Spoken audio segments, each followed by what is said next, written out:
रामनगर एक खूबसूरत गांव है जहां लोग गरीब जरूर हैं पर मेहनती और भगवान का शुक्र अदा करने वाले हैं।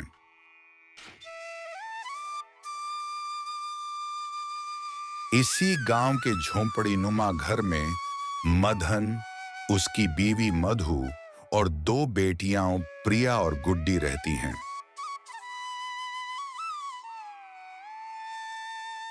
मदन एक गरीब किसान है जिसने गांव के जमींदार सेठ धनी राम से अपना घर गिरवी रखकर कर्ज के तौर पर पैसे लिए हैं ताकि जैसे ही फसल अच्छी होगी वह उसे बेचकर सेठ धनी राम के पैसे चुका सके।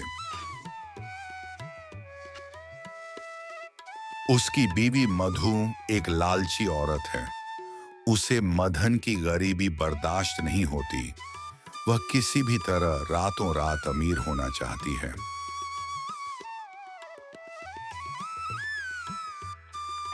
प्रिया जो जवान, नेक और गांव की सबसे सुंदर लड़की है, सारा गांव उसकी रहमदिली, सादगी के गुण गाता है।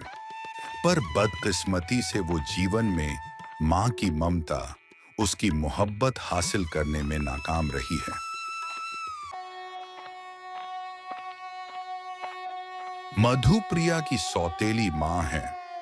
प्रिया की मां उसके बचपन में ही मर गई थी। प्रिया को मां की कमी महसूस न हो, इसलिए मदन ने मधु से दूसरी शादी की। मगर अफसोस, मधु ने एक दिन भी प्रिया को मां की ममता न दी, बल्कि उसे बोझ समझा और उस बेचारी से नफरत ही की। आखिर वो सौतेली मां जो थी,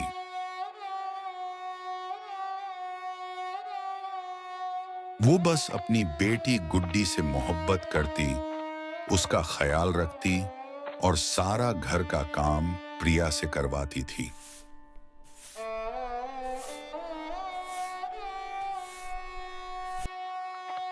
लेकिन वो फिर भी मधु को अपनी मां ही समझती और गुड्डी से बहुत मोहब्बत करती।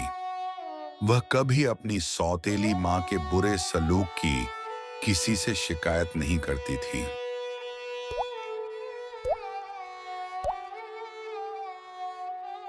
सेठ धनी राम एक खुदगर्ज, लालची और संगदिल जमींदार हैं जो गांव के गरीब लोगों की मजबूरियों का फायदा उठाते हैं। थोड़े से पैसों के बदले उनकी जमीन और घर गिरवी रखकर ब्याज पर पैसे देते हैं।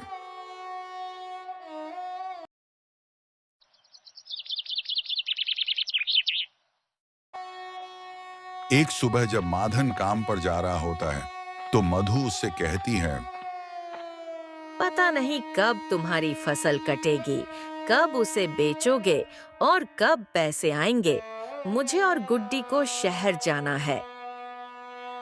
हाँ हाँ, बस सेठ धनी राम के पैसे चुका दूं, फिर सब शहर चलेंगे।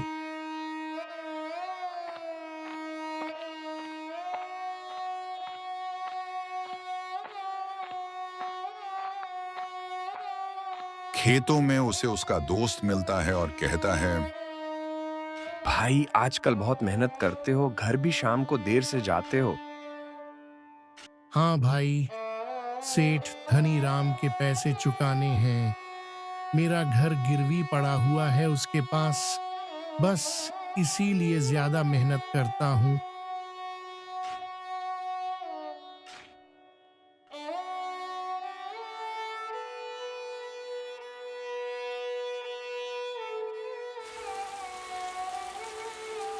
रात को माधन जब काम से घर लौट रहा होता है तो तेज बारिश शुरू हो जाती है।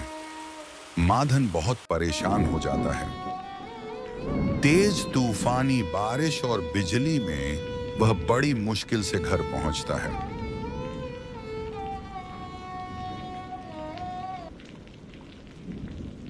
शुक्र है पिताजी, आप खैर से आ गए। आपकी बहुत चिंता सता रही थी। हाँ बेटी, बहुत मुश्किल से घर पहुंचा हूँ। बारिश तो थमने का नाम ही नहीं ले रही।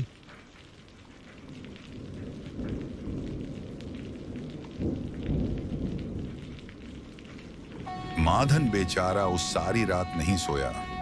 वह तो बस बारिश थमने और अपनी फसल बचने की प्रार्थना करता रहा, मगर बारिश ने तो आज न थमने की कसम ही खा रखी हो।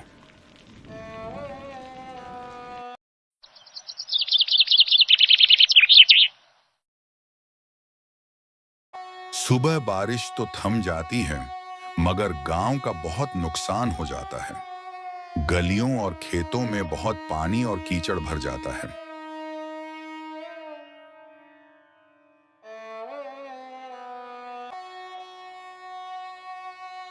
मदन परेशानी में डरते हुए जब अपने खेत पर पहुंचता है तो देखकर चिल्लाने लगता है। हाय, मैं लुट गया, मैं बर्बाद हो गया, मेरी फसल डूब गई। हाय, अब मैं क्या करूंगा? सेठ धनीराम मेरा घर नहीं छोड़ेगा। हाय, मैं बर्बाद हो गया। वो फूट फूट कर रोने लगता है। किस्मत का मारा बेचारा मदन, जिसकी सारी उम्मीदें अपनी फसल पर टिकी थीं, अब वो बिल्कुल नाउम्मीद हो गया था।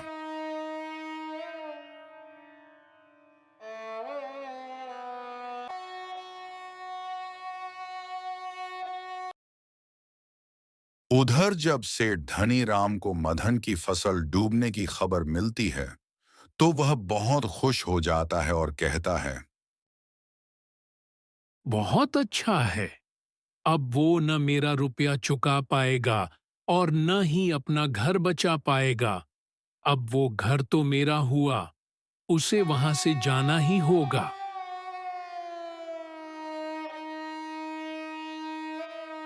वो मदन की बर्बादी पर बहुत जोर जोर से हंसता है।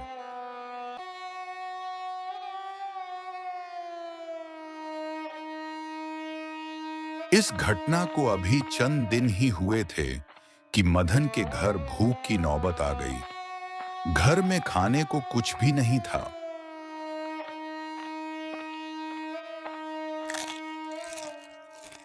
उसकी बड़ी बेटी प्रिया तो बहुत ही सब्र वाली थी, जबकि गुड्डी तो अभी बहुत मासूम थी।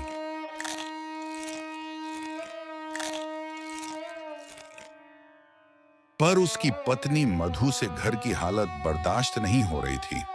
वह बात बात पर मदन से झगड़ा करती और उसे ताने देती रहती।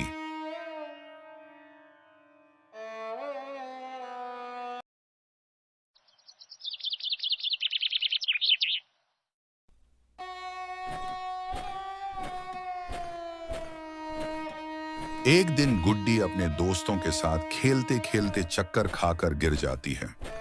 उनके पास तो उसे डॉक्टर को दिखाने के भी पैसे नहीं थे।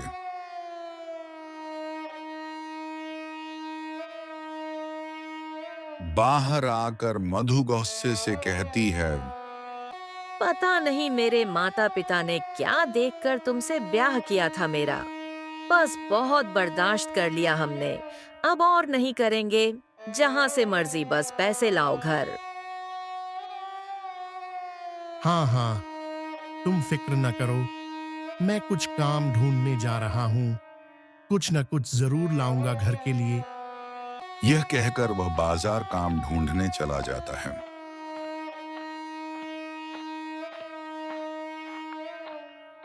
मधु बाहर जाने लगती है और प्रिया से कहती है। मैं काम से बाहर जा रही हूँ, गुड्डी का ख्याल रखना। कहीं आवारागर्दी के लिए मत निकल जाना। अभी आती हूँ।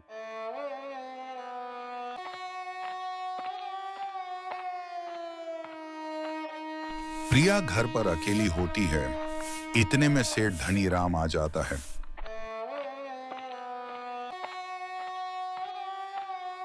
जी, कौन, किससे मिलना है आपको? सेठ धनीराम को तो जैसे सांप सूंघ गया हो। वह प्रिया को देखता ही रह गया। उसकी नजरें गंदी थीं। अपनी उम्र का ख्याल किए बिना वह प्रिया से नजरें नहीं हटा पा रहा था। ये मदन की बेटी है, कितनी जवान और खूबसूरत है। मैंने पहले इस गांव में इतनी खूबसूरत लड़की नहीं देखी। वह तो कुछ कह ही नहीं पाता, बस खामोशी से चला जाता है।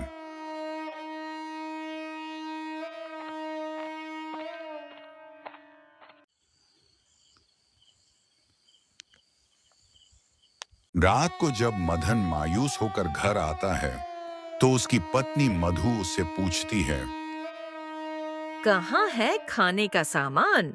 तुम तो कह कर गए थे कि कुछ न कुछ जरूर लाओगे, पर खाली हाथ आ गए हो। तुम्हें गुड्डी की हालत दिखाई नहीं देती? मैंने बहुत कोशिश की पर काम नहीं मिला। छोटा सा तो गांव है। सोच रहा हूँ शहर चला जाऊं, वहां जाकर मेहनत करूंगा। और प्रिया बेचारी जो खाने का इंतजार कर रही थी, वो तो किसी से कुछ कह भी नहीं सकती थी। वो बस चुपचाप रोती रही और कर भी क्या सकती थी।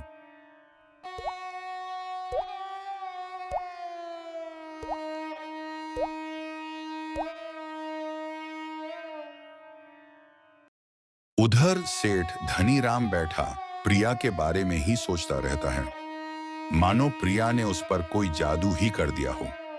वो तरह तरह के सपने देखने लगता है।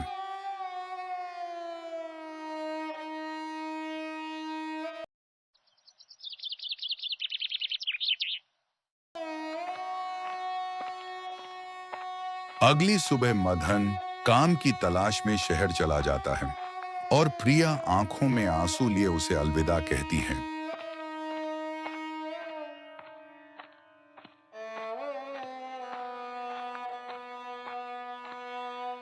कुछ देर बाद मधु प्रिया के पास आती है और कहती है, मैं जरा पड़ोसन के घर जा रही हूँ।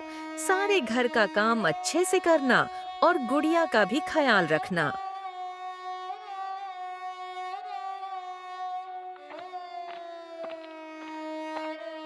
रास्ते में उसे सेठ धनीराम मिलता है और कहता है, ओहो, क्या हालत हो गई है तुम लोगों की। बिल्कुल कंगाल हो गए हो। अब तो ये घर भी तुम्हारा नहीं रहा। अब कहाँ जाओगी? अगर तुम चाहो तो मैं तुम्हारे हालात बदल सकता हूँ। अगर तुम अपनी सौतेली बेटी प्रिया से मेरी शादी करवा दो तो मैं तुम्हें नया घर दिलवा दूंगा, मदन को नया कारोबार शुरू करवा दूंगा और तुम्हें सोने से भर दूंगा। इतना सुनकर मधु की आंखें लालच से चमक जाती हैं। उससे और चाहिए भी क्या था? वह तो यही सब कुछ चाहती थी।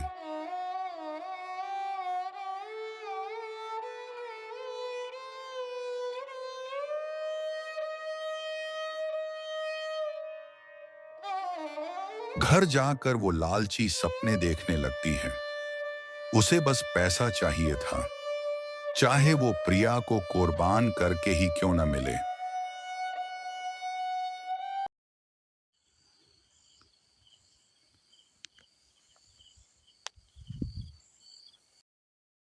रात को सेठ धनीराम मधु से मिलने आता है और साथ में बहुत सारा सामान लाता है। मधु ये सब देखकर बहुत खुश होती है और मधु शादी के लिए हाँ कर देती है। सेठ बहुत खुश हो जाता है।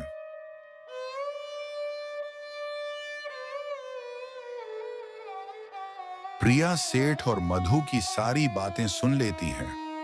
वो सदमे से रोने लगती है। उसे यकीन नहीं होता कि उसकी सौतेली माँ उसके साथ इतना बड़ा जुल्म भी कर सकती है।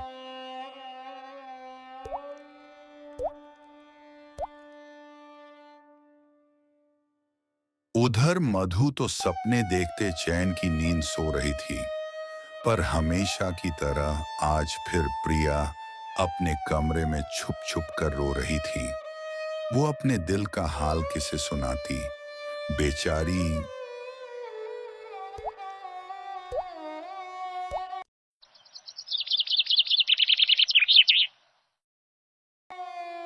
सुबह प्रिया मधु के पास डरते हुए कहती है, माँ, कृपया आप मेरी शादी सेठ से न कराइए।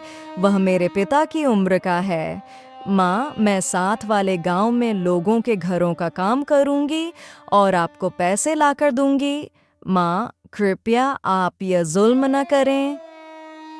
देख प्रिया, मैं तुम्हें बहुत बर्दाश्त कर चुकी हूँ और शादी तो तेरी सेठ धनीराम से ही होगी। उम्र में क्या रखा है, तुम सेठानी बनकर रहोगी वहाँ, और इसके बदले अगर वह हमारे हालात ठीक कर देगा तो तुम्हें खुश होना चाहिए। प्रिया की फरियाद सुनने वाला कौन था? वो हाथ जोड़कर विनती करती रही, रोती रही, पर मधु तो बस अपनी ही सुनाती रही।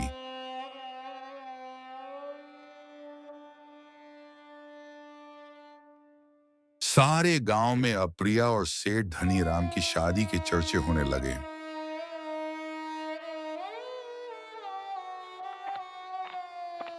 गांव वाले तरह तरह की बातें बनाने लगे।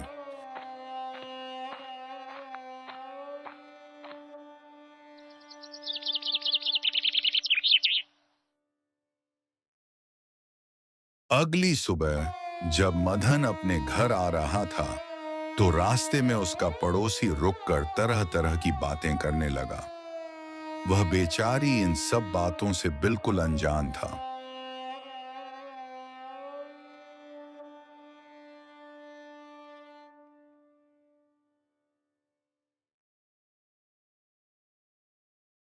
वो घर पहुंचकर मधु से पूछता है तो मधु सारी बात बताती है। फिर मदन कहता है, चाहे वह हमें अपनी सारी दौलत दे दे, चाहे वह हमें घर से ही निकाल दे, मैं अपनी बेटी की शादी उससे नहीं करूंगा।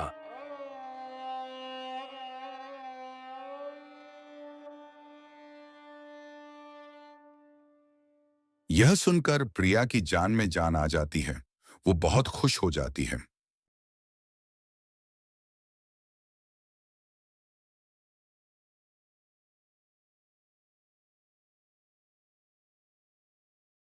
मदन फौरन सेठ धनीराम के पास जाता है और रिश्ते से इनकार कर देता है।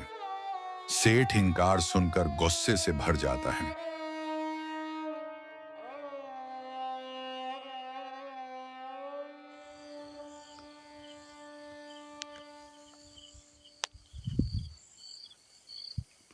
शाम को सेठ धनीराम आता है और अपना घर खाली करवाने का मुतालबा करता है। वो कहता है, या तो पैसे दो या ये घर खाली करो।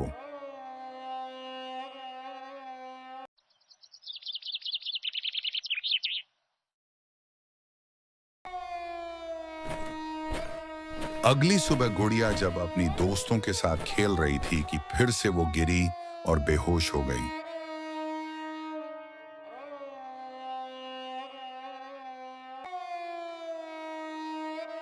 उसे अस्पताल ले जाने पर पता चला कि उसके दिल में सौराख है और उसका फौरन ऑपरेशन होना है, पर ऑपरेशन की रकम बहुत ज्यादा थी। यह सुनकर उसकी मां बहुत ज्यादा रोने लगी।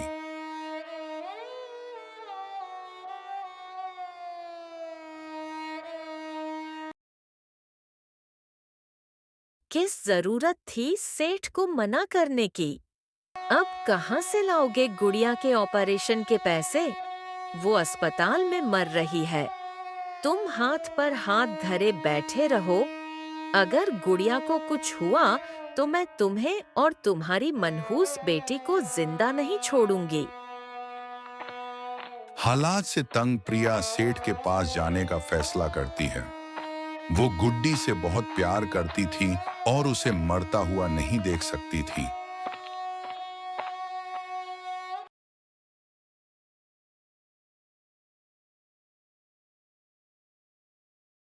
सेठ साहब, आप जब चाहें मैं आपसे शादी के लिए तैयार हूँ। बस कृपा करके आप मेरी बहन के ऑपरेशन के लिए पैसे दे दीजिए, नहीं तो वह मर जाएगी। अच्छा, जैसे तुम्हारी मर्जी। तुम घर जाओ, ऑपरेशन की तैयारी करो, पैसे पहुंच जाएंगे।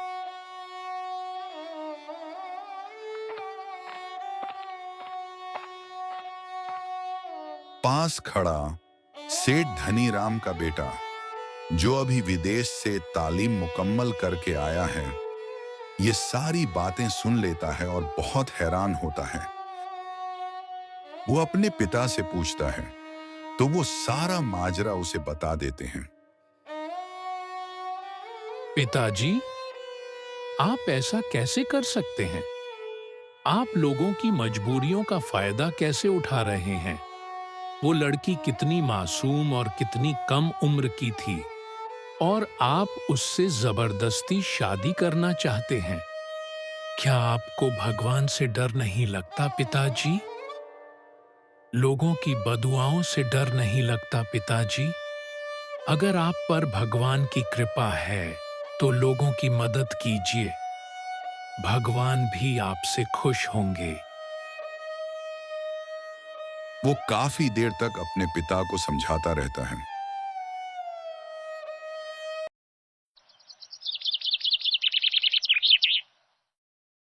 प्रिया की कुर्बानी की वजह से गुड्डी का ऑपरेशन सफल हो जाता है और अब वह बहुत बेहतर हो जाती है।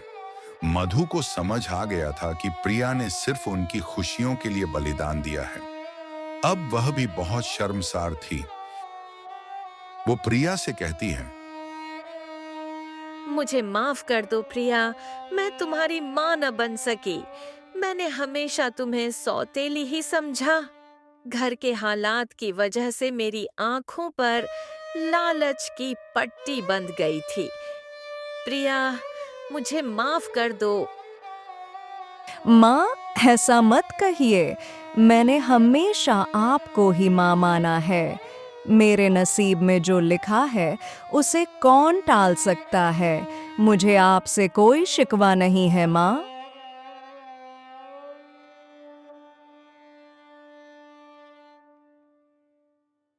प्रिय हसीन जोड़े में दुल्हन बनी अपनी किस्मत का इंतजार कर रही थी। हर लड़की के दिल में अपनी शादी को लेकर कई अरमान होते हैं। सजने ज़वर हंसी खुशी से नए जीवन की शुरुआत करने के, मगर प्रिय अपने सारे ख्वाब, अपनी सारी खुशियां कुर्बान करने जा रही थी। वो सोच में डूबी ही हुई थी कि इतने में सेठ धनी राम आता है और कहता है, मुझे माफ कर दो प्रिय। मैंने तुम्हारी मजबूरी का बहुत फायदा उठाना चाहा, पर भगवान ने मुझे सीधा रास्ता दिखा दिया है। तुम अपने रिश्तों का ख्याल रखने वाली अच्छी लड़की हो। मुझे बिल्कुल ऐसी ही बहू चाहिए थी। अगर तुम राजी हो तो मैं तुम्हारी शादी अपने बेटे से करना चाहता हूँ। प्रिय और उसके घर वाले सेठ के बेटे विनोद से उसकी शादी के लिए राजी हो जाते हैं। प्रिय को उसके सब्र का फल मिल गया था। इसी तरह खुशियों से भरी एक नई जिंदगी की शुरुआत होती है।